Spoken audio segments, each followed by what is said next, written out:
அனைவருக்கும் இனிய மாலை வணக்கம். நேர்களே, நண்பர்களே, மக்களே அனைவரும் விவாத நேரம் நிகழ்ச்சிக்கு அனைவரும் அன்போடு வரவேற்கிறோம். இன்றைக்கு நாம் எடுத்திருக்கக்கூடிய தலைப்பு, காங்கிரஸ் பெண்களின் தாலியை திருடிவிடும், பிரதமர் மோடி விமர்சனம். நாட்டிற்காக தாலியை பறிகொடுத்தவர் என் தாய், பிரியங்கா காந்தி பதிலடி. பிரதமரின் தொடரும் விமர்சனங்களால் எழும் சர்ச்சைகள். தரம் தாழ்கிறதா அரசியல் தலைவர்களின் விமர்சனங்கள் என்பதை குறித்து விரிவாக விவாதிக்க இருக்கின்றோம். முதலாவது நம்முடைய அழைப்பாளர்களை அறிமுகம் செய்து வைக்கலாம். இணைய மொழியாக தன்னை இணைத்துக் கொள்கிறார் திராவிட முன்னேற்ற கழகத்தினுடைய கடலூர் முன்னாள் சட்டமன்ற உறுப்பினர் மரியாதைக்குரிய இள புகழேந்தி அவர்கள். வரவேற்கிறோம். மாலை வணக்கம் சார். அனைவருக்கும் வணக்கம். அடுத்தபடியாக அரங்கனில் தமிழ்நாடு காங்கிரஸ் கட்சியினுடைய மூத்த தலைவர்கள் ஒருவரும் மாநில செய்தி தொடர்பாளருமான மரியாதைக்குரிய திரு முருகையன் அவர்கள் அரங்கத்தில். வணக்கம் சார். அடுத்தபடியாக அரங்கனில் வலதுசாரி சிந்தனையாளரும் ஆன்மீக அரசியல் கட்சியினுடைய மாநில அமைப்பு செயலாளருமான மரியாதைக்குரிய திரு சோமு ராஜசேகர் அவர்கள் இணைகிறார். வணக்கம் சார். நிறைவாக அரசியல் விமர்சகரும் உயர்நீதிமன்ற வழக்கறிஞருமான மரியாதைக்குரிய திரு குமரராஜா அவர்கள் அரங்கனில். வணக்கம் ஐயா. வணக்கம். குறிப்பாக நம்முடைய பிரதமர் மோடி அவர்கள் 2 நாட்களுக்கு முன்பதாக ராஜஸ்தானில் காங்கிரஸின் மீது ஒரு விமர்சனத்தை முன்வைத்தது மிகப்பெரிய ஒரு பிரளயமாக வந்திருக்கிறது. அதற்கு பதிலடியாக பிரியங்கா காந்தி அவர்கள் பெங்களூருவில், குறிப்பாக கர்நாடகாவில் இந்த தேர்தல் பிரச்சாரங்கள் நிறைவடையும் பொழுது இந்த தாலி விவகாரங்கள் மிகப்பெரிய ஒரு பரப்புரையில் பெரிய இடம் பெற்றிருக்கிறது. அது மட்டும் இல்லாமல் கடந்த முதல் கட்ட தேர்தலில் பார்த்தீங்க அப்படின்னா 102 இடங்களுக்கு தொகுதிகளுக்கு தேர்தல் நடத்தப்பட்டது. தற்பொழுது 13 மாநிலங்களில் உள்ள 89 தொகுதிகளுக்கு வரும் 26ஆம் தேதி 2ஆம் கட்ட தேர்தல் பிரச்சாரம் நடந்து முடிந்திருக்கிறது. தேர்தல் பிரச்சாரங்கள் ஓய்ந்திருக்கிறது. இருந்தாலும் தமிழ்நாட்டில், அதாவது குறிப்பாக முதற்கட்ட தேர்தலில் பிரதமர் மோடி அவர்களுடைய பிரச்சார யுக்தி வேறு விதமாக இருந்தது. தற்பொழுது வடநாடுகளில் பிரச்சார யுக்தி மதத்தை சார்ந்தும் இஸ்லாமிய அமைப்புகளை சார்ந்தும் காங்கிரஸ் கட்சி எவ்வாறு அவைகளை கையாண்டதை குறித்தும் தன்னுடைய பிரச்சாரத்தை முன்வைத்திருக்கிறார். பிரதமர் மோடி அவர்கள் தேர்தல் ஆணையத்தின் விதிகளை மீறி இருக்கிறார் என்கின்ற அடிப்படையில் பல்வேறு கட்சிகள் புகார்கள் தந்திருக்கின்றன. அந்த அடிப்படையில் இன்றைக்கு நம்முடைய விவாத நேரம் நிகழ்ச்சி பயணிக்கிறது. முதலாவது அரங்கத்தில் இருக்கக்கூடிய செய்தி தொடர்பாளர் தமிழ்நாடு காங்கிரசினுடைய திரு முருகையன் அவர்கள். அதாவது இங்கே மத துவேஷம், மத வெறுப்பு பேச்சுகள் தமிழகத்தில் எடுபடலை. ஆனால் வடநாடில் பிரதமர் மோடி அவருடைய பேச்சு எடுபடுதா சார்? தென்னிந்தியாவில் மத சார்புடைய அந்த கருத்துக்கள் பெரிதாக எடுபடவில்லை என்பதை முதல் கட்ட தேர்தல் முடிந்த உடனேயே ஓரளவுக்கு அவர்கள் புரிந்து கொண்டார்கள். சரி. வட இந்தியாவில் மத துவேஷங்களை வைத்தே வெற்றி பெற்றவர்கள், கடந்த 2 முறையாக வெற்றி பெற்றவர்கள். அப்படி வெற்றி பெற்றதனால் அந்த ஆயுதத்தை கடைசி ஆயுதமாக கையில் எடுத்திருக்கிறார் என்றே நம்புகிறேன். இது வெற்றியை நோக்கிய பயணமா இல்ல தோல்வியை நோக்கிய பிரச்சாரமா? இல்ல, அவர் நீங்க இந்து மக்களை ஒருங்கிணைப்பதன் மூலமாக மட்டுமே வெற்றி பெற்றுவிட முடியும். தான் 10 ஆண்டு காலம் செய்த சாதனைகளை சொல்லியோ அல்லது நான் இனிமேற் கொண்டு வந்தால் என்னென்ன பெரிதாக செய்து விடுவேன் என்று சொல்லியோ இந்த மக்களை ஈர்க்க முடியாது என்ற முடிவுக்கு மோடி அவர்கள் வந்துவிட்டார்கள். எனவே அவர்கள் என்ன நினைக்கிறார்கள், வட இந்தியாவில் 70% 80% இருக்கக்கூடிய பெரும்பான்மை இந்து மக்களை ஒருங்கிணைப்பதன் மூலமாக தங்களுடைய வெற்றியை சுவைத்து விடலாம் என்ற கனவில் அவர்கள் மூழ்கி இருக்கிறார்கள். உங்க மேல அதிரடியா ஒரு குற்றச்சாட்டை வச்சிருக்கிறாரு. என்ன அப்படின்னா, இங்க இருக்கக்கூடிய சாமானிய சகோதரிகளுடைய சொத்துக்களை அவங்க சேர்த்து வைத்திருக்கிற தாலிகள் எல்லாம் காங்கிரஸ் வந்துச்சுன்னா பறித்து வந்தேரிகளுக்கு கொடுத்து விடுவார்கள் அப்படின்னு சொல்லி. இந்தியாவுக்கு வாழ்வு கொடுத்ததே காங்கிரஸ் தான். அது போய் ஏழை எளிய மக்களை எல்லாம் சுரண்டுகின்ற வேலையில ஈடுபடுமா? யாராவது இதை சொன்னால் இந்திய நாட்டு மக்கள் நம்புவார்களா? இந்திய நாட்டு மக்களுக்கு வாழ்வாதாரங்களை உருவாக்கி கொடுத்த இயக்கம் காங்கிரஸ். ஒரு ஸ்திரத்தன்மை இல்ல காங்கிரஸ். அதாவதுங்க, நாங்கள் ஆட்சிக்கு வந்தால் ஜாதிய கணக்கு எடுப்போம், ஜாதிவாரி கணக்கு எடுப்போம், எடுத்து அதுல பின்தங்கிய மக்களுக்கு என்னென்ன செய்ய வேண்டுமோ அதையெல்லாம் நாங்கள் செய்ய தயாராக இருக்கிறோம் என்று சொல்லும் பொழுது இந்து மதம் என்ற அடிப்படையில் அதுல கிட்டத்தட்ட 60% SC ST அந்த பேக்வர்ட் கம்யூனிட்டியை சேர்ந்தவங்க தான் வட இந்தியாவில் இருக்கிறாங்க. எனவே இந்து என்ற 70-80% மக்களை ஒருங்கிணைத்து வெற்றி பெற்று விடலாம் என்று கனவு கண்டிருந்த பிஜேபிக்கு ஒரு எதிர்கருத்தாக சரி இந்துக்களையே பிரிக்கின்ற ஒரு வழியில் நாங்கள் எங்களுடைய தேர்தல் வாக்குறுதியில் கொடுத்திருக்கிறோம். அந்த ஜாதிய கணக்குகளை எடுத்து அதற்கு வேண்டிய எல்லாத்தையும் இப்ப எப்படி தமிழ்நாட்டில் 69% இடஒதுக்கீடு கொடுத்திருக்கிறோம், அந்த மாதிரி எல்லாம் 50% என்ற அதுக்கு மேலெல்லாம் கொடுக்க கூடாதுங்கிற அந்த கட்டளை எல்லாம் நாம் நீக்கிவிட்டு எத்தனை சதவிகிதம் இருக்கிறார்களோ அவர்களுக்கு தகுந்தவாறு இடஒதுக்கீடை கொடுக்க வேண்டும், அவருக்கு வேண்டிய சலுகை எல்லாம் காட்ட வேண்டும் என்ற முடிவோடு இந்தியா கூட்டணி இருப்பதனால் எங்கே இந்துக்கள் ஓட்டுகளை எல்லாம் பிரித்து இந்தியா கூட்டணி வாங்கி விடுமோ, நமக்கு அதனால் மிகப்பெரிய பாதிப்பு வந்து விடுமோ. முன்ன சிறுபான்மைக்கு ஆதரவான தேர்தல் அறிக்கை என்று சொன்னார்கள், இஸ்லாமியர்களுக்கும் கிறிஸ்தவர்களுக்கும் ஆதரவான தேர்தல் அறிக்கை, அதுக்கென்றே நடத்தப்படுகின்ற கட்சி காங்கிரஸ் என்றெல்லாம் குற்றம் சாட்டி பார்த்தார்கள். அதெல்லாம் நடக்காது என்ற நிலை வந்து விட்டது. எனவே வந்துங்க 7% 7.5 லட்சம் கோடி ஊழல்ங்கிற பிரச்சனை கொஞ்ச நாள் ஓடுனுச்சு. அது இழப்பு சார், அது இழப்பு இல்ல, அது உண்மையிலேயே அது 1,76,000 சொல்லிருக்காங்கல்ல. சரி, சிஐஜி வந்து அது மாதிரி 1.76 சொல்லும் பொழுது மட்டும் அது ஊழல்னு நீ குற்றம் சாட்டினீங்க. நீங்க ஸ்ட்ராங்கா எடுத்து வைக்கல. 7 லட்சம் கோடி நாங்கெல்லாம் எடுத்து வச்சோம். இந்த இடத்திலேயே நான் உட்கார்ந்து எடுத்து வச்சிருக்கிறேன். 7 லட்சம் கோடியை பத்தி சொல்லும் பொழுது ஏன் நீங்க ஒரு இதை போடுங்க, விசாரணை கமிஷனை போட்டு எது நடந்தது என்ன நடந்ததுன்னு விசாரிச்சிட்டீங்களா? நாங்க பண்ணோம்ல, நாங்கள் விசாரித்து சுப்ரீம் கோர்ட் ஆர்டர் பிரகாரம் 2 முக்கிய தலைவர்களை தூக்கி ஜெயில வச்சோம்ல. நீங்க ஏன் அதெல்லாம் பண்ணல? அது கொஞ்ச நாள் ஓடுனுச்சு. அது வந்து முடக்கிறதுக்கு ஏதோ மாத்தி பேசினாங்க. சரி, என்ன அதுக்கப்புறம் வந்து தேர்தல் பத்திரம் என்ற அடிப்படையில் சுப்ரீம் கோர்ட் குட்டு மேல் குட்டு வைத்தது. அதையெல்லாம் மறைப்பதற்காக கடைசி ஆயுதமாக இப்பொழுது எடுத்திருப்பது இவர்கள் மத துவேஷம். அதுலயும் வந்து இது போன்ற ஒரு பிரதமர் இந்திய நாட்டின் வரலாற்றிலேயே இவ்வளவு கீழே இறங்கி இவ்வளவு மோசமா விமர்சனம் செய்ததெல்லாம் நாம் பார்த்ததே கிடையாது. காங்கிரஸ் பண்ணாதத ஒரு பொய் சொல்லிக்கிறாங்க. சாதாரண மக்களுடைய சொத்துக்களை எல்லாம் புடுங்கி விடுவார்கள். 2 வீடு இருந்தால் ஒரு வீடை புடுங்கி இஸ்லாமியர்கள் கொடுத்து விடுவார், சிறுபான்மை மக்களுக்கு கொடுத்து விடுவார்கள். நீங்க வந்து உங்க தாலியை கூட அவர்கள் புடுங்கி விடுவார்கள். உங்கள் வீட்டில் உள்ள தங்கத்தை எல்லாம் கணக்கெடுத்து புடுங்கி விடுவார்கள். சார், இது என்ன? நீங்க ஜனநாயக சோசியலிசம்னா என்ன தெரியுமா? சாதாரண மக்கள் இருக்கிற இடத்தில் நீங்கள் வந்து கொஞ்சம் வளர்ந்த மக்களுக்கு இணையாக சாதாரண மக்களை உயர்த்தி காட்டுவதுதான் ஜனநாயக சோசியலிசம். அப்படியாப்பட்ட கொள்கை கொண்ட இந்திய நாட்டில், அதுவும் காங்கிரஸ் பேர் இயக்கத்தில் இப்படிப்பட்ட கொள்கையை நாங்க எடுப்போமா? எங்காவது ஒரு இடத்துல எங்களுடைய தேர்தல் அறிக்கையில் அப்படி எல்லாம் இருக்கா? ஒண்ணுமே இல்ல. நாங்கள் கொடுத்திருக்க தேர்தல் அறிக்கையை கண்டு பயந்து நடுங்குகிறார்கள்.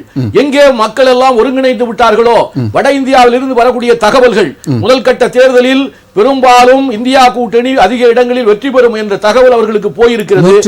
102 இடங்கள்ல நடந்திருக்கு. ஆமா, கிட்டத்தட்ட 80 இடங்களுக்கு மேல், 102 இடங்கள் 80 இடங்களுக்கு மேல் இந்தியா கூட்டணி தான் வெற்றி பெற போகிறது என்பதை சொல்லி. கேரளாவில் எந்த கூட்டணி சார் வெல்லும்? கேரளாவில் வந்து எது வந்தாலும் இந்தியா கூட்டணி தான். 19 இடங்களில் நாங்கள் 10 இடம். அதான் மோடி சொல்றாரு, நீங்க வந்து இந்தியா கூட்டணி என்பது சார் அண்ணன் கொள்ளையடிக்க வந்த ஒரு கூட்டணி, கொள்கை கூட்டணி கிடையாது. இல்ல, எங்களுக்குள் அண்ணன் தம்பிகளுக்குள் 1000 முரசல் இருந்தாலும் அடுத்தவனை உள்ள விட மாட்டோம். காங்கிரசும் கம்யூனிஸ்டும் ஆளுக்கு 10 வந்தாலும் இந்தியா கூட்டணி தான். ஒட்டுமொத்தமா 19 காங்கிரஸ் வந்தாலும் இந்தியா கூட்டணி தான். இந்தியாவிலேயே 100% கல்வி அறிவு கொண்ட ஒரு மாநிலம் அப்படின்னா கேரள மாநிலம். அவர்களை வந்து காங்கிரசும் கம்யூனிஸ்டும் சேர்ந்து முட்டாளாக்குறீங்களா? இல்ல, நீங்க ஒண்ணு காங்கிரஸ்ல இல்ல கம்யூனிஸ்ட்ல என்று சொல்லுகிறோம். நீங்க இங்க வந்து பிஜேபிக்கு இடமில்லை என்று காட்டுவதற்கு தான் நீங்க வந்து நீ அதை விரும்பினால் கம்யூனிஸ்டத்தில் இரு, இல்லையா காங்கிரஸ் ஒண்ணு கம்யூனிசமா இல்ல வந்து ஜனநாயக சோசியலிசமா, ரெண்டும் வந்து மக்களை உயர்த்தி காட்டுகின்ற கொள்கைகள். இதுல எந்த கொள்கையில் இருந்தாலும் அது இந்திய மக்களை வந்து பாதிக்காது. எனவே இங்கே இருங்கள், மத துவேஷங்களை பரப்பக்கூடிய பாரதிய ஜனதா கட்சி பக்கம் போய்விடாதீர்கள் என்று எச்சரிக்கை விடுகின்ற அளவில் தான் கேரளாவினுடைய அரசியல் இருக்கிறது. அந்த படித்த மக்கள் நன்றாக சிந்திப்பார்கள். அவர்கள் யாருக்கு ஓட்டு போடணும், எப்படி ஓட்டு போடணும் தெரியும். சரி, ரைட், ஓகே. நான் தொடர்ந்து பேச முதல் சுட்டு கருத்து எடுத்துக்கிறேன். அடுத்து அரங்கத்தில் இருக்கக்கூடிய ஆன்மீக அரசியல் கட்சியின் மாநில அமைப்பு செயலாளர் திரு சோமு ராஜசேகர் அவர்கள், அதாவது தமிழகத்தில் பிரதமர் மோடி அவர்கள் அந்த கையாண்ட அந்த ஸ்டாட்டிஸ்டிக்ஸ் என்பது திமுக மற்றும் திமுக இந்தியா கூட்டணியை மட்டும்தான் வந்து இது பண்ணார். பெரிதளவில் சனாதனத்தை பற்றி அவர் வந்து மேடையில் வந்து பேசலை. ஆனால் இப்பொழுது வட நாடுகளில் போகும்பொழுது இந்த மத வெறுப்பு அரசியலை வந்து கையில் எடுக்கிறதுக்கு இன்னும் அந்த வட மாநிலத்தவர்கள் அவங்க வந்து இந்த மதத்தையும் இந்த சாதியையும் தொட்டுட்டா உணர்ச்சி பொங்க வாக்களிச்சிருவாங்க அப்படின்ற நம்பிக்கையில் பிரச்சார யுக்தியை மாற்றி இருக்கிறாரா மோடி அவர்கள்? சார், இன்றைக்கி வரைக்கும் தமிழ்நாட்டில் சாதியை வச்சு அரசியல் செய்யக்கூடியது இந்தியா கூட்டணி, குறிப்பாக திமுகவும் காங்கிரஸும் தான் தமிழ்நாட்டை பொறுத்த வரைக்கும். இன்னைக்கு வடநாட்டில் போய் மதத்தை பற்றி பேசுகிறாருன்னு சொல்கிறீங்க இல்லைங்களா? என்றைக்குமே பாஜக இந்துக்களுக்கு வக்காலத்து வாங்குறத வந்து நாங்கள் கௌரவமாக தான் கருதுகிறோம். அதனாலேயே வந்து சிறுபான்மைக்கு எதிரானவர்கள் என்று இவர்கள் தான் வந்து அதை பரப்புகிறாங்களே தவிர எந்த இடத்துலையும் பாரதிய ஜனதா கட்சி சிறுபான்மையினருக்கு எதிரான கட்சி அல்ல. ஒருத்தருக்கு வக்காலத்து வாங்குறதுனால இன்னொருத்தருக்கு எதிரின்ற ஒரு பிம்பத்தை இவங்க தான் உருவாக்குறாங்க. சிறுபான்மையினருக்கு எதிராக உங்களுடைய அமைச்சர்கள் பல இடங்கள்ல முகம் சுளிக்கிற அளவுக்கு எல்லாம் பேட்டி என்ன பேசியிருக்காங்க? ஏதாவது சாப்பிட்டா நீங்க பாகிஸ்தானுக்கு போங்க அப்படின்னு சொல்லியிருக்காங்க. மாட்டு வந்து நீங்க வந்து பஞ்சாப்ல வந்து பிஜேபிக்கு நீங்க வாக்களிக்கலன்னா நீங்க பாகிஸ்தான்ல போய் குடியேறுங்க அப்படின்னு சொல்லியிருக்காங்க. அடிப்படைவாதிகளை கண்டிப்பா அவங்க ரூட்ல தான் போய் எதிர்த்து ஆகணும். எல்லா முஸ்லீம்களும் சொல்லி அடிப்படைவாதிகள் அடிப்படை உரிமை இல்லாத முத்தலாக் விஷயத்துல இன்னைக்கு எத்தனை 1000 கோடி இஸ்லாமிய சகோதரிகள் பிரதமர் மோடி ஆதரிக்கிறாங்கன்றது நாடு முழுக்க ஒரு ஸ்டாட்டிஸ்டிக் எடுத்தோம்னா அவங்க எல்லாம் வந்து இன்னைக்கு கோவில் கட்டி கும்பிடக்கூடிய இடத்துக்கு இன்னைக்கு மோடி அவர்களை வச்சிருக்காங்க. அதே கட்சிக்காரங்க ஹிஜாப் போட்டு உள்ள வராத அப்படின்னு சொல்லி கர்நாடகா மிகப்பெரிய ஒரு பிரச்சனை எடுத்தாங்க. இல்ல அது பெரிய பிரச்சனை இல்ல, அது பெரிய பிரச்சனை இல்ல. அதாவது எங்கேயாவது ஒரு சின்னதா ஒரு சின்ன ஒரு குழுக்கள் படுத்ததெல்லாம் நம்ம பெருசு பண்ண முடியாது. நீங்க ஓவரால் நாடு முழுக்க இன்னைக்கு வந்து இஸ்லாமியர்களோ உச்ச நீதிமன்றத்திலே வழக்கு நடக்குது ஹிஜாப் பத்தி. சார் ஹிஜாப் என்ன பிரச்சனை? இப்ப ஓட்டு போட போறோம், என்னைய வந்து ஐடென்டி கார்டு கேக்குறீங்க, ஏறிங்க பாக்குறாங்க எல்லா ஏஜென்ட்டும் நான் தான் போடுறேன்னு தெரிஞ்சு டிக் பண்றாங்க. அந்த நான் ஒரு எக்ஸாம்பிள் சொல்றேன். இது வந்து அப்போ ஒருத்தர் ஹிஜாப் போட்டு வரும்போது இவங்க தான்றதுக்கு என்ன அளவுகோல் வச்சிருக்கு? இப்ப நான் யார் வேணாலும் கள்ள ஓட்டு போடலாம்ல, அந்த இடத்துல நம்ம கேட்கறது தவறுங்களா? அது அவங்களுடைய மத உரிமை, நான் அதை தலையிடவே கிடையாது, அது அவங்களுடைய மத உரிமை.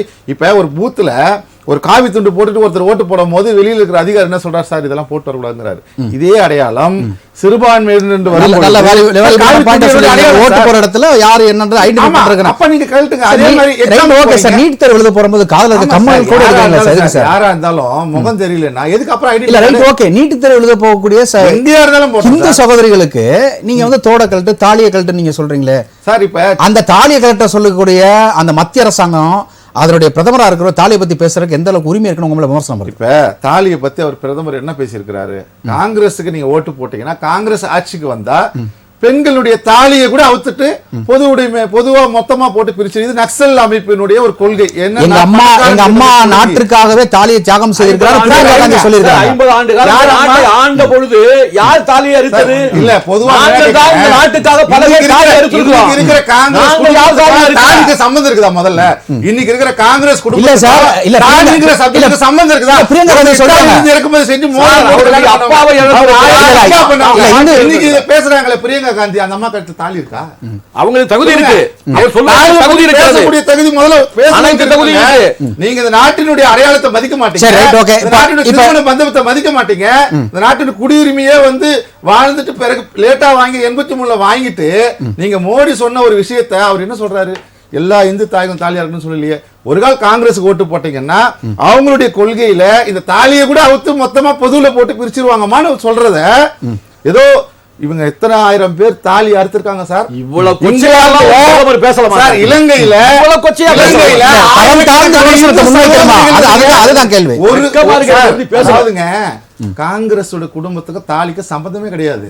ஆனா இன்னைக்கு பிரியங்கா காந்தி சொல்றாங்க இல்லையா, எங்க அப்பா வந்து தமிழ்நாட்டுல மறைஞ்சிட்டாரு, இந்த தேசத்துக்காக நாங்க தாலியே கொடுத்திருக்கிறோம் சொல்றாங்கல்ல, அந்த ஒரு தாலி இல்லாத ஒரு தாலிக்கு எத்தனை 1000 தமிழர்களுடைய தாலி இலங்கையில அறுத்தாங்க.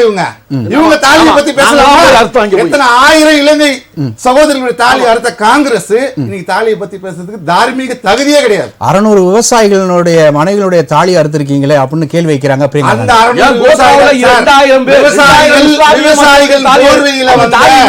விவசாயிகளுக்கு என்னைக்குமே துணை நிற்கக்கூடிய அரசு விவசாயிகளை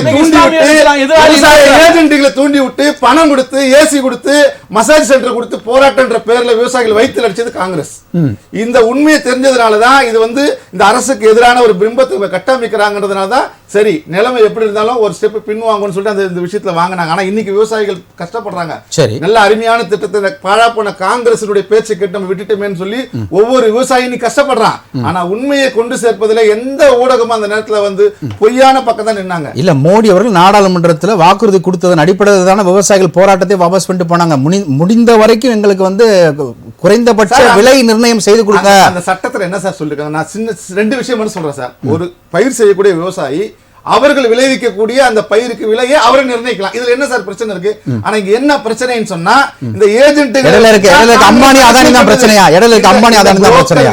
ஏஜென்ட்டுகளை வச்சுதான் இத்தனை ஆண்டு காலம் காங்கிரஸ் அரசியல் பண்ணுச்சு. நீங்க விவசாயிகள் தன்னிச்சையா வந்துட்டான்னு சொன்னா, அவன் முதலாளி ஆயிட்டான்னு சொன்னா இவங்க முதுகுல செடியா நிக்காது. அந்த ஒரே காரணத்துக்காக பல கோடிகளை செலவு பண்ணி விவசாயிகள் போராட்டம் என்ற பெயர்ல தூண்டி விட்டப்பட்ட போராட்டம் தான் விவசாயிகள் போராட்டம். சரி, அப்ப விவசாயி யாருமே ரோட்டுக்கு வரல. அப்ப நான் முதல் சுற்று கருத்தா நான் என்ன எடுத்துக்கிறேன்னா, காங்கிரசும் தாலிக்கும் சம்பந்தம் இல்ல, அதை பேசுறதுக்கு அவங்களுக்கு அருகதை இல்லைன்றீங்க நீங்க. இன்னைக்கு இருக்கக்கூடிய தலைமைக்கும் தாலிக்கும் சம்பந்தமே கிடையாது. அதை நம்ம அதை நான் முதல் சுற்று கருத்து அடுத்தபடியா இணையமொழியாக இணைந்திருக்கக்கூடிய முன்னாள் சட்டமன்ற உறுப்பினர் ஐயா புகழேந்தி, உங்கள்கிட்ட வைக்கக்கூடிய ஒரு கேள்வி என்ன அப்படின்னா, மோடியினுடைய இந்த பரப்புரையில் திடீர் மாற்றம், திடீர் அணுகுமுறை, இதற்கு மற்ற கட்சிகள், இந்தியா கூட்டணிகள் எல்லாம் உங்களுடைய விமர்சனங்களை முன்வைப்பதற்கு அடித்தளம் என்ன காரணம்? இப்ப நரேந்திர மோடி அவர்கள் நாடாளுமன்ற தேர்தலுக்கு ஓட்டு கேட்பதற்காக வந்தவர் என்ன சொல்லி கேட்கணும்? எங்களுடைய 10 வருட ஆட்சியில் இதெல்லாம் செஞ்சிருக்கிறேன், இதெல்லாம் நடந்திருக்கு, இதுக்கு நீங்க எனக்கு ஆதரவு கொடுங்க. இல்ல இப்ப ஜிஎஸ்டி நான் கொண்டு வந்து நீங்க வாங்குற பால்ல இருந்து நீங்க சாப்பிடுற சாதாரண டீ கடையில சாப்பிடுறதுக்கு கூட ஜிஎஸ்டி போட்டது என் தப்பு தான், இனிமே அதெல்லாம் இருக்காது, நான் அதை ரத்து பண்ணிக்கிறேன். கச்சா எண்ணெய் விலை குறைஞ்சாலும் கூட நான் வந்து டீசல் விலை, பெட்ரோல் விலையை ஏத்திக்கிட்டே இருந்தேன், கேஸ் விலையை ஏத்திக்கிட்டே இருந்தேன், இனிமே அப்படி இருக்க மாட்டேன், அதெல்லாம் நான் குறைச்சிக்கிறேன், திருத்திக்கிறேன், எனக்கு ஓட்டு போடுங்க. நான் வந்து செஞ்சது மணிப்பூர்ல கூட அங்க நிறைய வந்து 2 சமூகத்தார் மோத விட்டுட்டு அவங்க எல்லாம் அழிஞ்சு போய் பெண்களை எல்லாம் அவமானம் இழிவுபடுத்துறது கூட நான் போய் பார்க்கலதான், நான் ஆறுதல் சொல்ல கூட போக்கல, இனிமே போய் பாத்துக்கிறேன். தமிழ்நாட்டுக்கு வெள்ள பாதுகாப்பு வந்தாலும் சரி, புயல் வந்தாலும் ₹1 கூட நான் இன்னும் கொடுக்கல, இனிமேல் அப்படி இருக்க மாட்டேன், ஒழுங்கா நான் நிவாரண நிதி கொடுக்கறேன், அதனால எனக்கு ஓட்டு போடுங்க. இப்படியெல்லாம் தாம் செய்ததை அல்லது செய்ய மறுத்ததை இனிமே நான் ஒழுங்கா இருக்கிறேன்னு சொல்லி ஓட்டு கேட்க வேண்டிய மிஸ்டர் நரேந்திர மோடி சரி அங்க வந்து முதல்ல வந்து அவருக்கு கிடைத்த தகவல்கள் வேறு. எங்களுக்கு கிடைத்த நிலையில் என்னன்னு கேட்டீங்கன்னா, தமிழ்நாட்டை போல தென்னிந்தியாவிலே அவருக்கு இருக்கின்ற நிலை, வட இந்தியாவிலே இருக்கிற நிலை. வட இந்தியா சென்றாலே மத பிரச்சனையை தூக்கிட்டு பேசுறது, மதவாதிகளாக அவர்களை உருவாக்கி அவர்களுக்கு வந்து சச்சரவுகளை, கலவரத்தை உருவாக்கக்கூடிய அளவுக்கு சில கருத்துக்களை சொன்னது முதல் தவறு. இன்றைக்கு நம்முடைய தேர்தல் ஆணையர், நீங்க ஒரு பிரைம் மினிஸ்டர், ஒரு பிரைம் மினிஸ்டர் நாட்டினுடைய சட்டத்தை மதிக்கணுமா மதிக்க வேணாமா? இறையாண்மையை பாதுகாக்க வேண்டிய மோடிய இந்திய துணைக்கண்டம் மட்டுமல்ல உலகமே பாக்குது.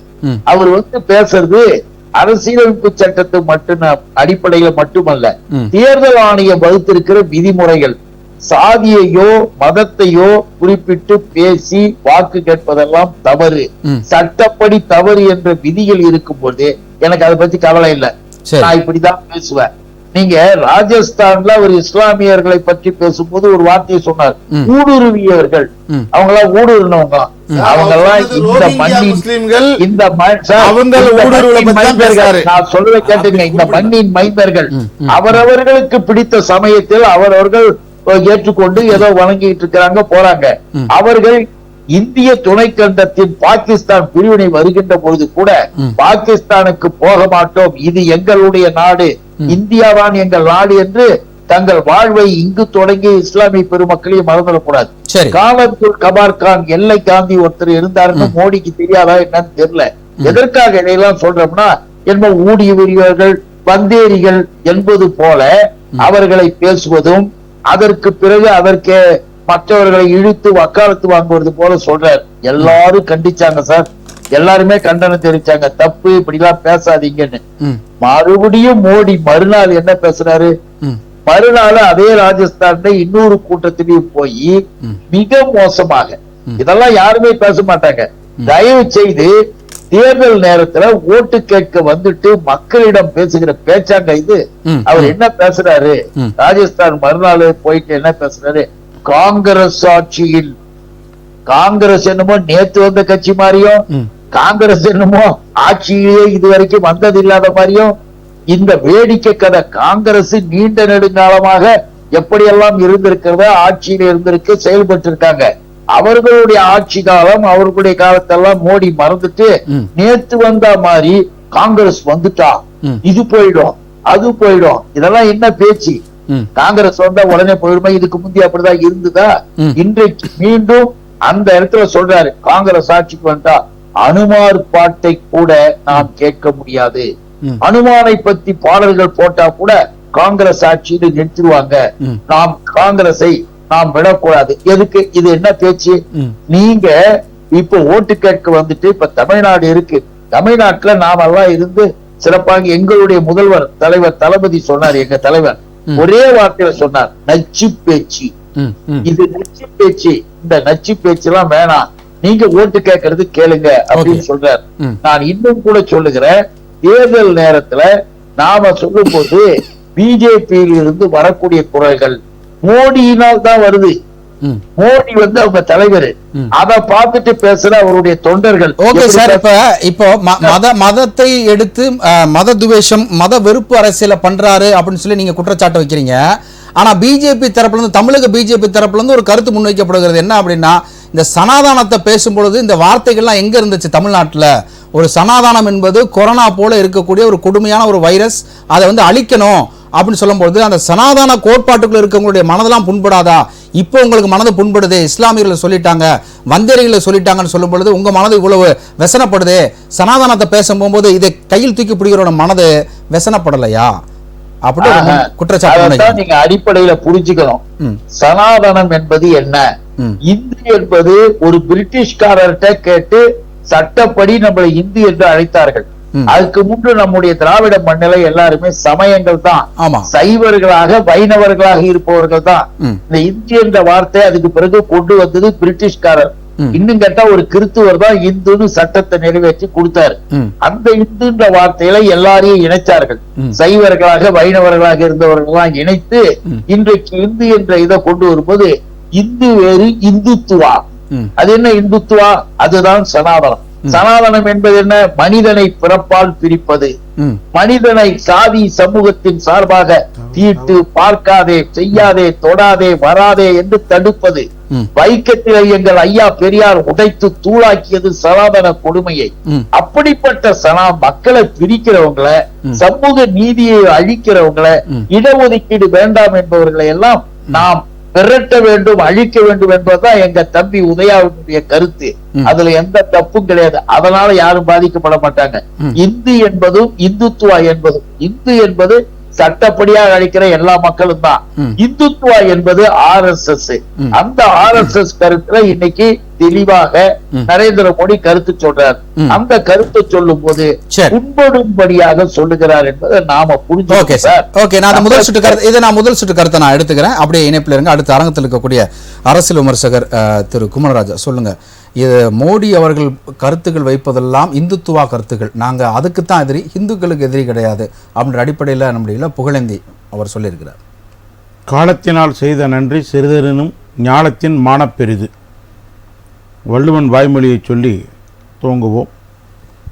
எடுத்தவுடனே திராவிட முன்னேற்றக் கழகம் தொடர்ந்து மக்களிடம் பொய் பிரச்சாரத்தை பேசிக் கொண்டிருக்கிறதிலே ஐயா கடலூர் இள புகழேந்தி அவர்களும் தெளிவாக சொல்றார். என்ன சொல்றாரு? சனாதானம் என்பது பிரிப்பது, இந்துக்களை பிரிப்பது, அதுதான் அப்படின்னு. ஆனால் இன்றைக்கு பேசுகின்ற முத்துவேல் கருணாநிதி, உதயநிதி அவர்கள் இங்கே இந்த சனாதானத்தை ஒழிப்பேன், வேற இருப்பேன், வேறடி மண்ணோடும் ஒழிப்பேன் என்று சொன்னார்கள். நீங்கள் இண்டிகூட்டில் தானே இருக்கிறீங்க, நேராக போயிட வேண்டியதானே, நார்த் இந்தியாவுக்கு போய் எங்கேயாவது ஒரு இடத்துல இந்த பேச்சை பேச வேண்டியதானே. காங்கிரஸ் பேரியக்கத்தின் தலைமையில் தான் நீங்கள் அமைப்பில் இருக்கீங்க. காங்கிரஸ் கட்சியினுடைய திக்விஜய் சிங்கும் சரி, அல்லது முலாயம் சிங் யாதவும் சரி, அதுக்கு அடுத்ததாக இருந்த காங்கிரஸ் பேரியக்கத்தினுடைய மல்லிகார்ஜுன கார்கே அவர்களும் சரி, இந்த சனாதானத்தை பற்றி கருத்துக்களை சொல்ல வேண்டாம், இது அவரவர்கள் மாநிலத்தை பொறுத்து வைத்துக் கொள்ளுங்க அப்படின்னு சொல்லிட்டு தெளிவாக பரப்பி. ஐயா நீங்க ஒண்ணுமே கொடுக்கல, நீங்க என்ன வேணா சொல்லிட்டு இருக்கேன்னு சொன்னேன். எடுத்து சொன்னா அவங்களும் கேட்டுக்குவாங்க.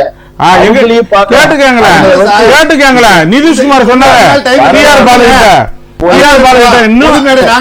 இன்னும் 5 கட்ட தேர்தல் இருக்கிறது, இன்னும் 5 கட்ட தேர்தல் இருக்கிறது.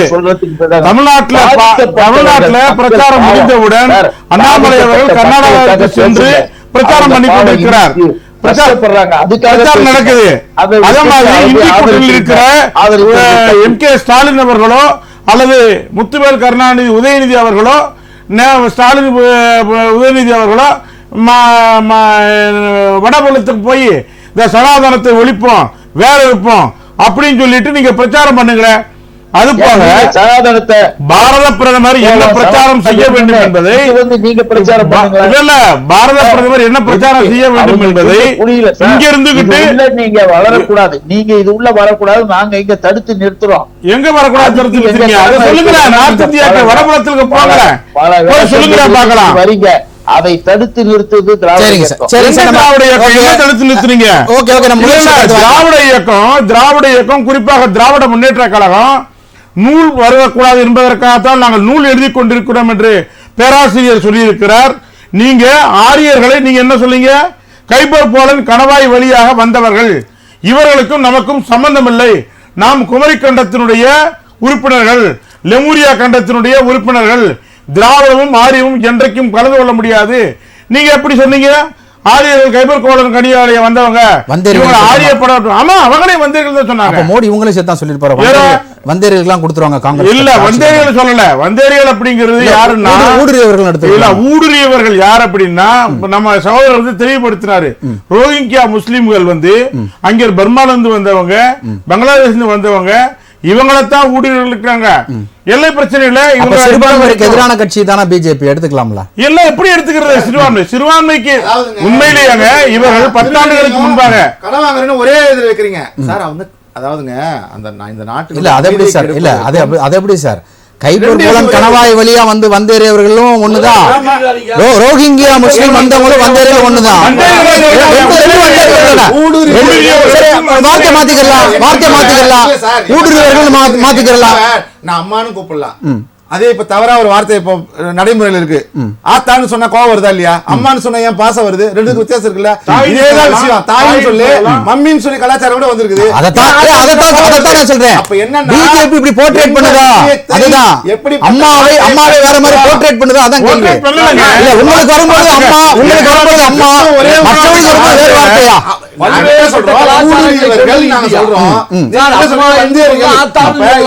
திமுக கைபர் கணவாய் வழியில் வந்தவர்கள் என்று ஒரு குறிப்பிட்ட ஒரு குழுவை அடிச்சிருக்காங்க. இவங்க எல்லாம் வக்காலத்து வாங்கலாமா? இப்ப அண்ணன் பேசாம நான் ஒரே ஒரு கேக்குறேன். அண்ணன் ஒரு எக்ஸ் எம்எல்ஏ இங்க வந்து சனாதனத்தை ஒழிக்கிறோம், இன்னைக்கு இந்தியா கூட்டணியுடைய அந்த தேரை பிடிச்சு நாங்க தான் முதல்ல இழுக்கிறோம் திமுக சொல்லுது இல்ல. மீதி மாநிலத்துல போய் இதே இளவரசர் பிஜேபி நாங்க போட்டு தரோம் பேசுங்க சார். அங்க ஒழிங்க சார்.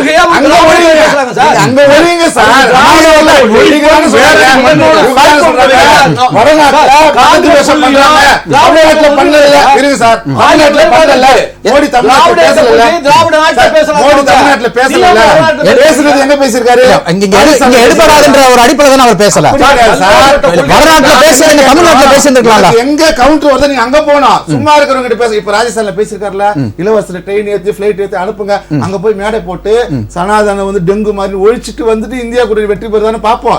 இங்க இருக்கிற இழிச்சவாயனை ஜாதியாக பிரிச்சுட்டு கூட்டணி வெற்றி மிக முக்கியமாக காங்கிரஸ் பேரியக்கத்தினுடைய செய்தி தொடர்பாளர் நாங்கள் இந்துக்களை பிரித்திருக்கிறோம் அப்படின்னு இந்த சொன்னார். இப்போ பிரிச்சிருக்கோம் சொல்ல பிரிச்சிருக்கதா சொன்னீங்க. வேணா வீடியோ போட்டு பார்க்கலாம்.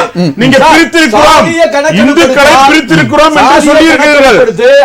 மகாராஷ்டிரா போகும்போது ராகுல் காந்தி ஆயிடுறாரு, பிரித்து விடுவோம் பண்டிட் ஆயிடுறாரு. யார் மதத்தின் அடிப்படையில் துவேஷம் பண்ணி கொண்டிருப்பது? 10 ஆண்டுகளுக்கு முன்பாக இருந்து திராவிட முன்னேற்ற கழகமும் மற்ற இந்திய கூட்டணியில் இருக்கின்ற நண்பர்களும் என்ன சொன்னாங்கன்னா, பிஜேபி வந்துவிட்டால் இங்கே முஸ்லிம்களுக்கு எந்த விதமான பாதுகாப்பும் இல்லை என்று பூச்சாண்டி காட்டினார்கள். 10 ஆண்டு காலத்துல எந்த ஒரு முஸ்லிம் சகோதரனுக்காவது ஏதாவது பிரச்சனை இது வரைக்கும் வந்திருக்கிறதா? ஒரு மத கலவரம் வந்திருக்கிறதா? மக்களை ஏமாற்றிக் கொண்டிருக்கின்ற மத சிறுபான்மை அரசியலை மக்களை திருப்திப்படுத்துகின்ற ஒரு அரசியலை தொடர்ந்து செய்து கொண்டிருக்கின்றவர்கள் எத்தனையோ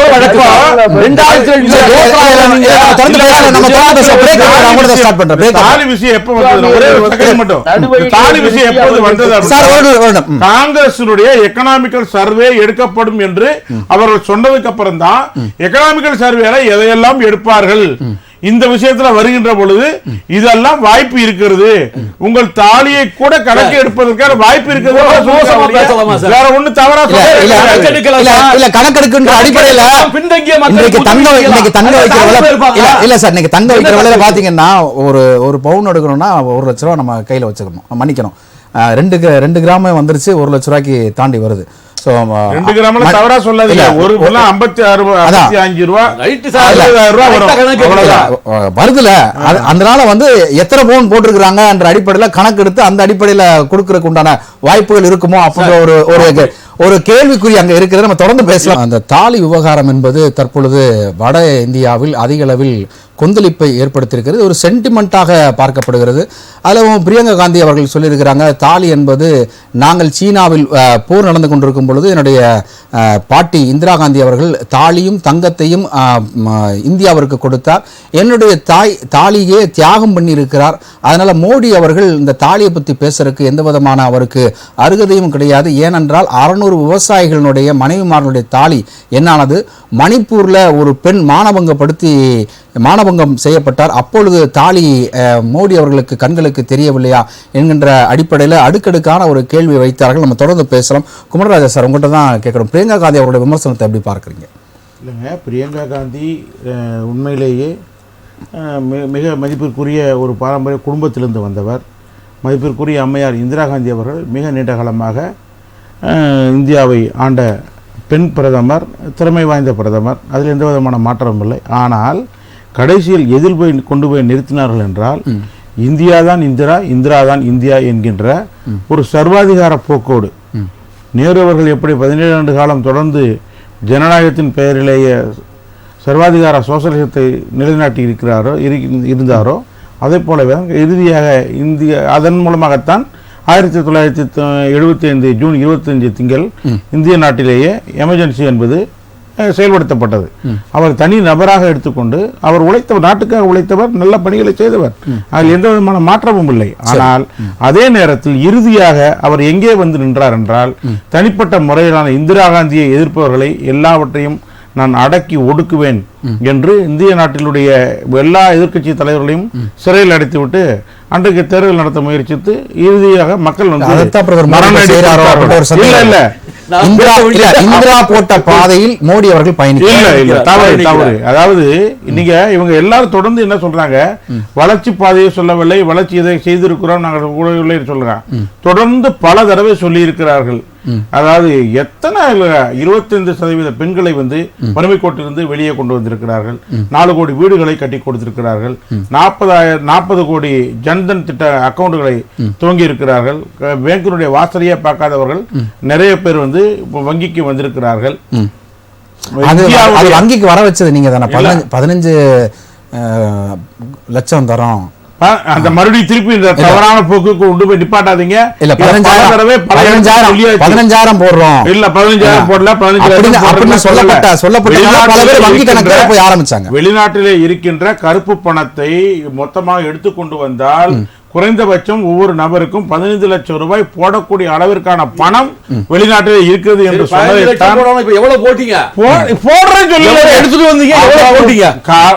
போடுறேன்னு சொல்லவே இல்லையே. வந்த அந்த 100 பேர் நாடாளுமன்றத்தில் படிச்சு வீடியோ இருக்கு, வீடியோ இருக்குது, மோடியினுடைய பேச்சினுடைய வீடியோ இன்று வரைக்கும் இருக்குது. ஒரு தேசிய தொலைக்காட்சியில உள்துறை அமைச்சர் அமித்ஷா அவர்கள்ட்ட இந்த கேள்வி முன்வைக்கப்பட்டது. போகிற போக வேகமா சொல்லிட்டு போட்டாரு, டீக்கு ஜிஎஸ்டி போட்டிருக்காங்க அப்படின்னு சொல்லிட்டு.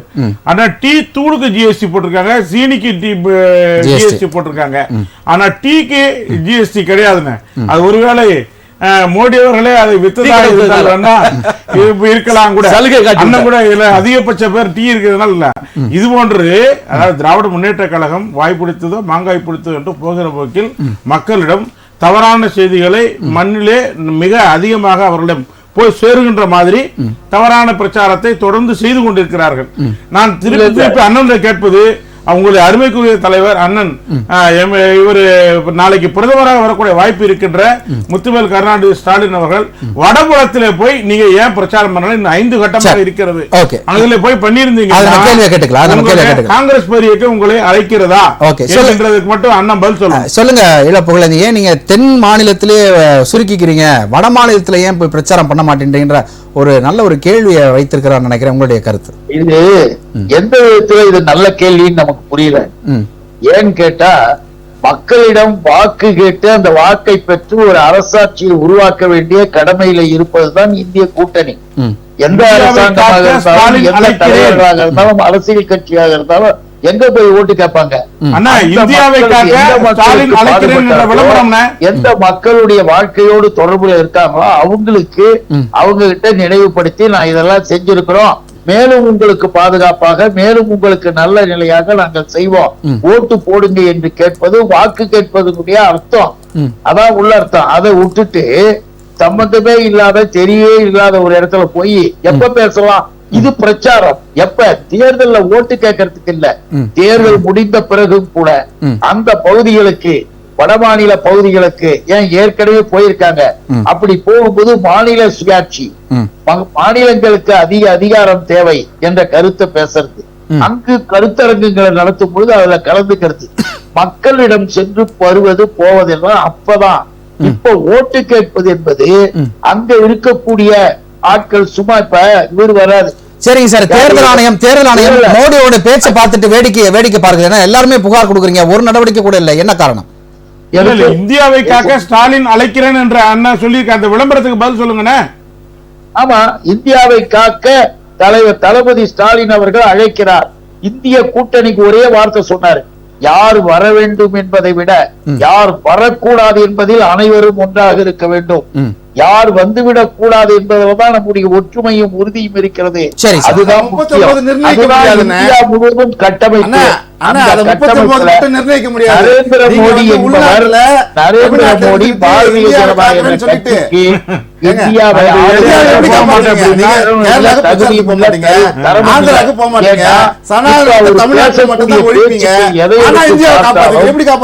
பேச்சுக்கள் எல்லாவற்றிலுமே ஒரு பிரைம் மினிஸ்டர் கூடிய ஒரு நிலைப்பாட்டோட அவர் இருக்கிறதா தெரியல. அதனால என்ன ஆகுது? பிஜேபியை சேர்ந்த அவரை சார்ந்த அவருடைய தொண்டர்கள் என்ன பேசுறாங்க? இப்ப மாதவி இல்லாமா என்ன இது பண்ணாங்க? ஒரு அம்பை எடுத்து மசூதியை உடைக்கிற மாதிரி சைகை காட்டி ஆக்ஷன் மூவி மாதிரி எடுத்து போட்டாங்க. அந்த மாதிரி செய்யக்கூடிய செயல்கள் எல்லாம் எங்கிருந்து வருது? இதுக்கெல்லாம் காரணம் என்ன? சரி சார், சரி, ரைட் ரைட், ஓகே ஒரு எம்பி ஓகே ஓகே. இல்ல கேள்வி என்ன அப்படினா, சார் ஒரு நிமிஷம் இத மட்டும் சொல்றேன். அனந்தகுமார் ஹெக்டே என்ற எம்பி, பிஜேபி நாங்கள் 400 பேர் வந்தால் அரசியலமைப்பு சட்டத்தை மாற்றுவோம். அதனுடைய அடிப்படை என்ன தெரியுங்களா? இப்பயும் சொல்றேன், RSS உடைய கொள்கையாக இருப்பது மாநிலங்கள் கூடாது, மொழிவாரி மாநிலங்கள் அழிக்கப்பட வேண்டும், எதுவுமே இங்கு இருக்கக்கூடாது, எல்லாமே ஒரே ஆளுமை கீழ் வரணும் என்பதுதான் இப்ப மோடி சொல்லிட்டு இருக்காருல, ஒரே நாடு ஒரே ஆட்சி. இதெல்லாம் என்னன்னா அதிபர் ஆட்சி. ஹிட்லரிசத்தை கொண்டு வருவதற்கு அவர்கள் முடிவு செய்கிறார்கள்.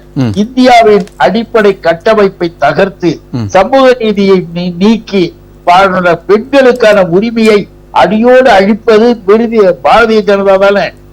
இப்ப பாரதிய ஜனதா கட்சி தலைமையிலான மத்திய அரசு சார் 60 வருஷமா நீங்க நிறைவேற்றவே இல்ல. அதுக்கெல்லாம் யார் பதில் சொல்றது? இல்ல 60 வருஷமா நீங்க நிறைவேற்றவே இல்ல. மகளிர் மசோதாவை நிறைவேற்றிருக்காங்க. மசோதாவை செய்ய வைத்தது நாங்க.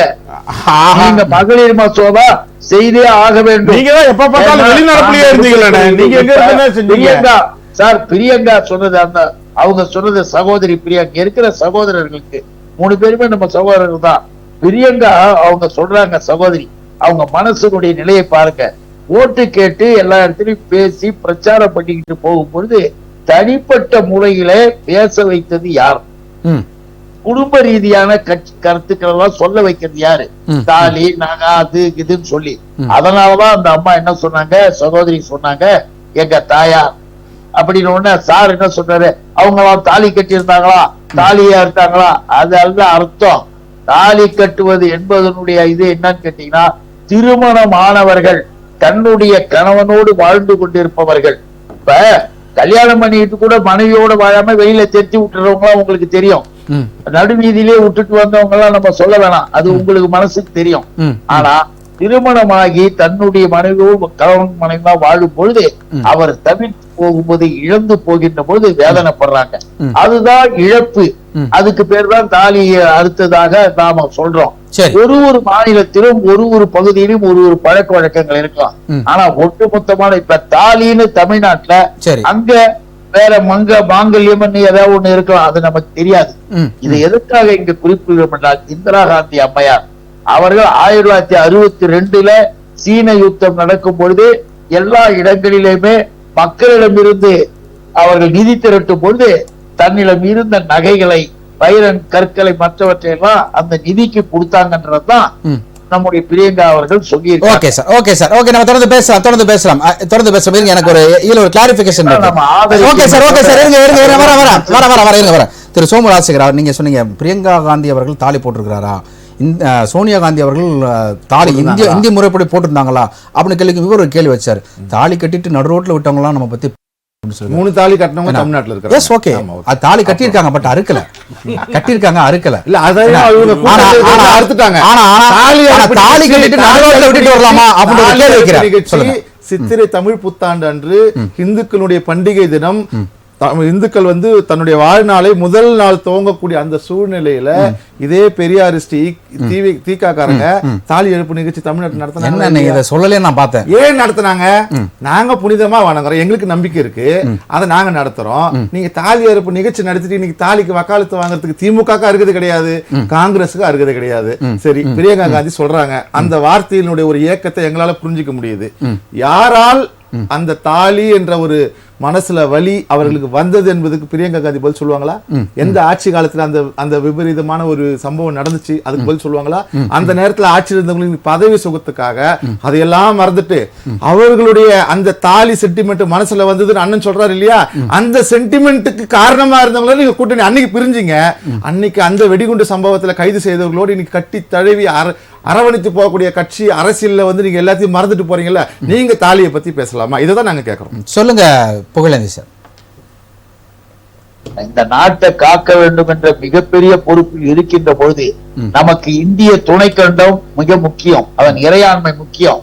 இந்தியாவை கொஞ்சம் கொஞ்சமா கார்பரேட் கம்பெனிகளுக்கு விற்கிறதுக்கும் மற்ற அந்நிய சக்திகளுக்கு வியாபாரம் பேசிட்டு இருக்கிறதையும் பார்த்துக்கிட்டு இருக்க முடியாது. நாட்டின் இறையாண்மையில் அக்கறை கொண்ட அத்தனை பேரும் ஒன்று சேர்ந்து இந்திய கூட்டணி அமைக்கிறோம். அதுக்கு நீங்க மக்களிடம் வாக்கு கேட்டு வர வேண்டியதை விட்டுட்டு இப்படியும் அப்படியும் பேசி சம்பந்தம் இல்லாதெல்லாம் பேசிக்கிட்டு பெருக்க வேண்டிய அவசியம் இல்லை. அதே ஒரே ஒரு அண்ணனுக்கு ஒரே ஒரு கேள்வி கேட்டுறேன், உடனே முடிச்சிடறேன். அண்ணன் பேசும்போது நிறைய விஷயம் சொன்னார். மோடி நான் இதை செஞ்சேன்னு சொல்லி ஓட்டு கேட்கல, நான் மணிப்பூருக்கு போகல, ஆனா அதுக்கான வருத்தம் தெரிவிக்கிறேன்னு சொன்னவர் திமுகவில் இருக்கக்கூடிய இதே சகோதரர்கள் இந்த இருக்கக்கூடிய வேங்கை வயலுக்கு நான் போகலமா, ஆனா எனக்கு ஓட்டு போட்டு நான் வரமான்னு சொல்லியிருக்கணும்ல, ஏன் போகல? இன்னி வரைக்கும் அந்த மக்களுக்கு நீதி கிடைக்கலையே.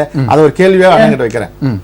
மோடி வயல் சொல்றாருல்ல, இதெல்லாம் நான் வரல, நான் கேட்கல, இழப்புக்கு நான் வரலன்னு, நீங்க ஏங்க வேங்க வயலுக்கு போகல? இன்னி வரைக்கும் அந்த மக்களுக்கு நீதி கிடைக்கலையே. வேங்க வெயில் பிரச்சனையும் மணிப்பூர் பிரச்சனையும் ஒன்றாக பாக்குற சகோதரருக்கு நான் கேட்டுக்கிறேன்.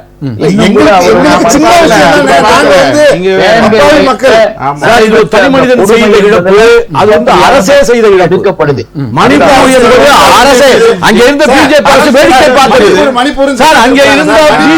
அரசு வேடிக்கை பார்த்தது கிடையாது. இதையும் அதெல்லாம் ஒப்பிடாதீங்க. தனி மனிதன் செய்த ஒரு தவறு, இதையும் அங்க இருந்த பிஜேபி அரசு மணிப்பூர்ல வேடிக்கை நாமே சொல்லலாம் சார், வழக்கு போட்டிருக்காங்க, பல பேரை கைது பண்ணிருக்காங்க சார், அதெல்லாம் இருக்கு சார். இல்ல மணிப்பூர் பார்த்தது என்னன்னா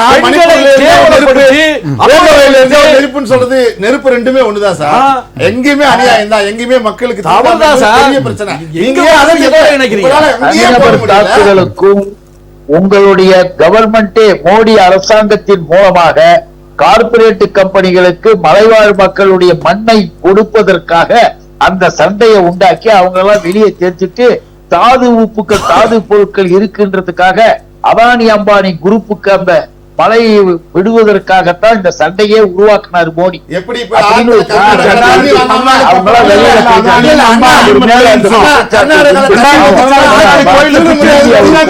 அம்மா நினைச்சுக்கிறீங்களா? அரசியல் பண்ணக்கூடிய அரசியல் பிஜேபி கிடையாது. நரேந்திர மோடி என்னைக்குமே அந்த மாதிரி சரி சரி நம்ம விவாதத்துக்கு வந்துடலாம் சார். போகல. ஓகே ஓகே ஓகே நீங்க ஆட்சியில தண்ணி வந்தா மண்ணு திருட முடியாது நினைக்கிறீங்க. அந்த மாதிரி பிஜேபி நினைக்கிறீங்க. மேகதாது அரசியல் என்பது எங்களுக்கு தெரியும். ஓகே அரசியல் திமுக பண்றீங்கன்னு எங்களுக்கு தெரியும். சொல்லுங்க சார். ஒரு நிமிஷம் பெரிய ஒரு தேசிய அரசியல் கொள்கைகளை பேசும்போது சிறு சிறு விஷயங்கள் எல்லாம் உள்ள போட்டு நேரத்தை கடத்துறீங்க. இல்ல சார், நான் ஒண்ணு சொல்றேன் கேளுங்க. எங்கள் கட்சியினுடைய பொதுச் செயலாளர் பிரியங்கா காந்தி அவர்கள் இவ்வளவு நாளில எத்தனையோ தேர்தலில் வந்து பொறுப்பேற்று பிரச்சாரம் செய்திருக்கிறார். ஆனால் தன்னுடைய பாட்டி இழந்ததையோ, தன்னுடைய அப்பா இழந்ததையோ, தன்னுடைய அம்மா தன்னுடைய தாலி இழந்ததை பத்தி எல்லாம் பேசினதே கிடையாது. தன்னுடைய குடும்ப வரலாற்றை பத்தி எல்லாம் அவர் பேசி எல்லாம் வாக்கு கேட்டதே கிடையாது. அவர் உணர்வுகளை எவ்வளவு பாதித்திருந்தால், அவர் மனதை எவ்வளவு இவர்கள் பாதிக்க செய்யும்படி பேசியிருந்தால், அவர் தன்னுடைய வாழ்க்கையில் நடந்த சோதனையான காலகட்டங்கள், தன் அம்மாவுக்கு நடந்த இழப்பு, தன் பாட்டிக்கு இழந்த இழப்பு, இதையெல்லாம் சுட்டிக்காட்டி அவர் பேசுகின்ற வகையில் அவர் மனதை புண்படுத்தியவர் மோடி. இது மிகப்பெரிய தவறு. அவர் பொதுவா சொல்றார் சார். பொதுவா இல்ல. நீங்க உங்களுக்கு இல்ல சார், இந்த நாட்டு மக்கள் நீங்க கூட்டணி வைப்பீங்க. அந்த அவங்க கட்டி தலைவர் கட்சியோட கூட்டணி வைப்பீங்க. அரசியலுக்காக எதையும் செய்யக்கூடியது தாலியை பற்றி பேசினால் இந்த நாட்டு பெண்களுக்கு எவ்வளவு பாதிப்புகளை ஏற்படும் என்பதற்கு அவர் சொன்னது ஒரு உதாரணம். என்ன, நீங்க கிட்டத்தட்ட 2002 கோத்ராவில் 2000 முஸ்லிம்களை கொண்டு 2000 தாலிகளை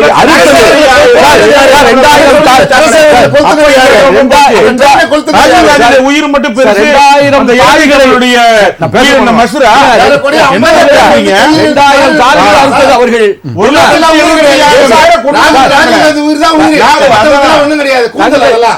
பொருள்களுக்கு விலையை எங்களுக்கு நிர்ணயித்து கொடுங்கள் என்று கேட்ட விவசாயிகளுக்கு 400 பேரை கொன்று அவர்கள் தாலி அறுத்ததும் இந்த பிஜேபி தான்.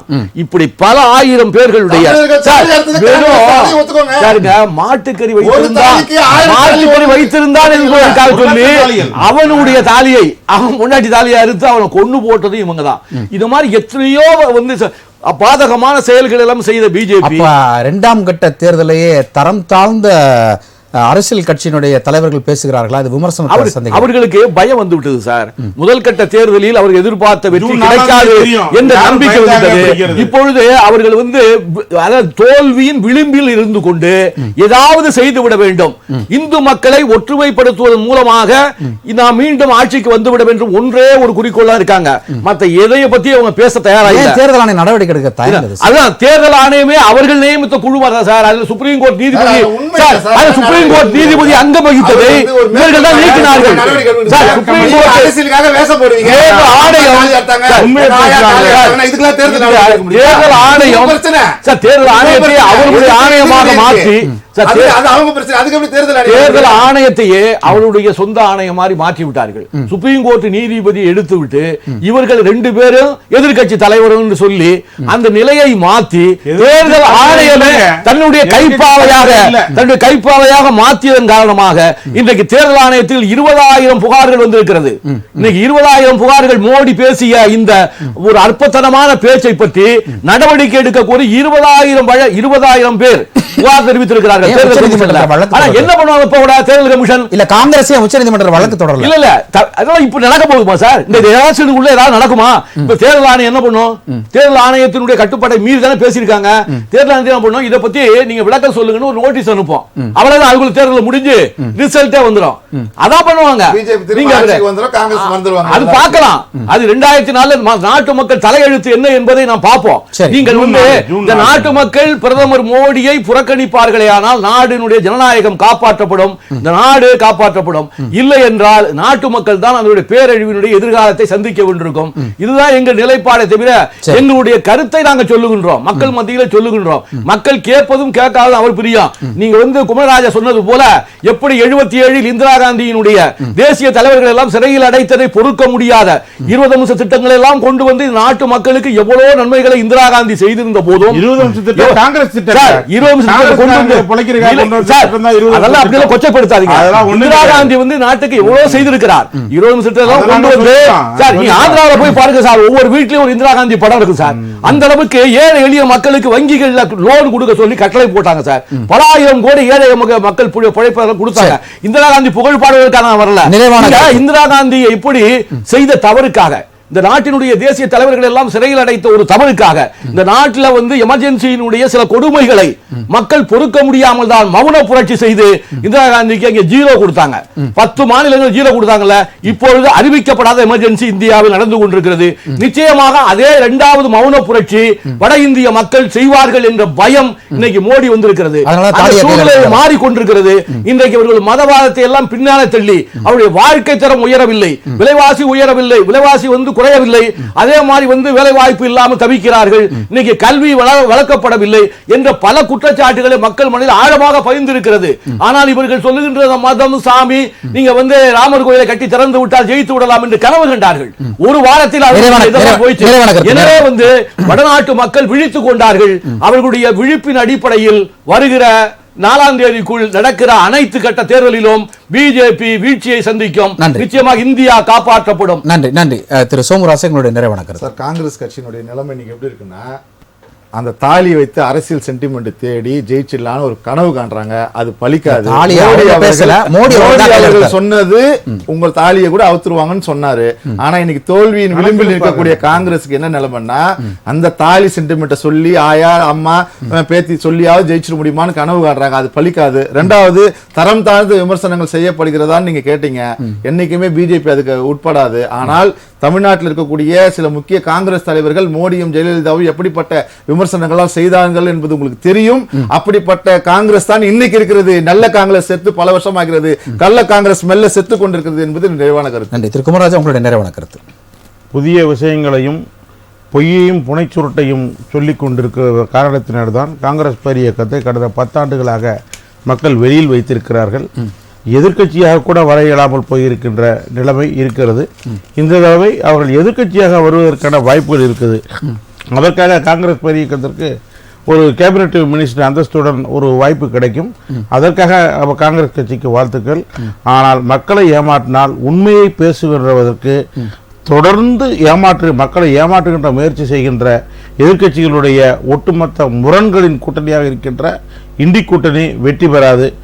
காளிமுத்துடைய வார்த்தையை மீண்டும் சொல்கிறேன், கறந்தவாள் மடிபுகாது, கருவாடு மீனாகாது, காங்கிரஸ் ஆட்சிக்கு வராது. நன்றி, உங்கள் நிறைவான கருத்து. நன்றி. திரு இல புகழேந்தி, உங்களுடைய நிகழ்ச்சியினுடைய நிறைவான கருத்து.